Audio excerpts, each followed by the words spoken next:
Bonjour à tous. Aujourd'hui, nous allons explorer une notion à la fois simple et profondément libératrice. Faire confiance à la vie, même quand tout semble flou. Il nous arrive à tous de traverser des périodes d'incertitude, des moments où les repères vacillent, où l'avenir nous échappe, où les réponses tardent à venir. Dans ces instants, notre premier réflexe est souvent de vouloir tout contrôler, tout comprendre, tout anticiper. Mais parfois, la plus grande force réside dans l'acceptation et la confiance. Faire confiance à la vie, ce n'est pas baisser les bras. Ce n'est pas se résigner ou renoncer à agir. C'est reconnaître que malgré nos efforts, certaines choses échappent à notre volonté. Et c'est accepter que dans ce flou, il existe une forme d'intelligence, une dynamique invisible qui peut nous guider vers ce qui est juste, même si nous ne le voyons pas encore. Il y a des périodes où rien ne semble avancer. On a l'impression de tourner en rond, de se heurter à des murs. Les projets stagnent, les réponses n'arrivent pas. Les chemins que l'on emprunte nous mènent à des impasses.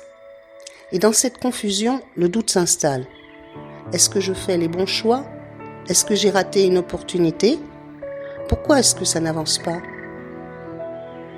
Mais si nous acceptions que parfois, ces moments d'arrêt sont nécessaires, qu'ils nous protègent, qu'ils nous préparent, qu'ils nous obligent à regarder en nous avant de reprendre la marche.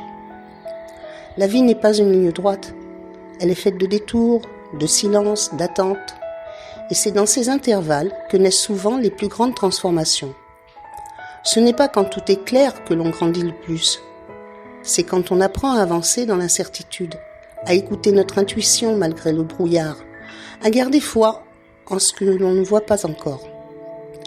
Faire confiance à la vie, c'est aussi faire confiance au temps, à cette temporalité qui n'est pas toujours la nôtre. On voudrait que les choses arrivent vite, tout de suite, mais certaines réponses ont besoin de mûrir. Certains chemins ne se dévoilent que lorsque nous sommes prêts à les emprunter.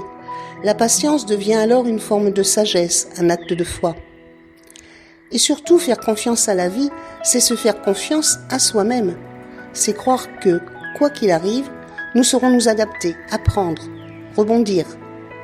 Que nous avons en nous les ressources nécessaires pour faire face à ce qui vient.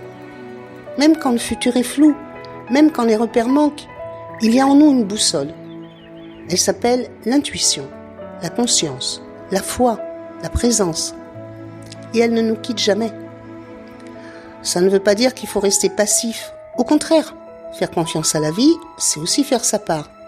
Semer, tenter, essayer, poser des actions concrètes. Mais ensuite, c'est savoir lâcher prise, ne pas s'acharner, ne pas forcer ce qui ne veut pas s'ouvrir, en attendre en paix que ce qui doit venir vienne à son heure. Il y a tant de moments dans la vie où après coup on comprend pourquoi les choses se sont passées ainsi. Un refus qui nous avait blessés s'est transformé en opportunité. Un détour nous a permis de rencontrer quelqu'un ou d'apprendre quelque chose d'essentiel. Ce qui semblait être une fin était en réalité un nouveau départ. Alors aujourd'hui, si vous traversez une période d'incertitude, si tout vous semble flou ou instable, respirez profondément. Rappelez-vous que ce flou n'est pas vide, il est plein de possibles, plein de transformations en cours. Faites confiance, avancez un pas après l'autre et gardez les yeux ouverts, non pas pour tout comprendre, mais pour accueillir ce qui vient avec ouverture et courage. Merci de nous avoir écoutés, en espérant que ce message vous apporte une aide maximale dans la quête de la positive attitude. Retrouvez-nous demain pour un nouvel épisode intitulé « Le pouvoir du silence dans un monde bruyant ».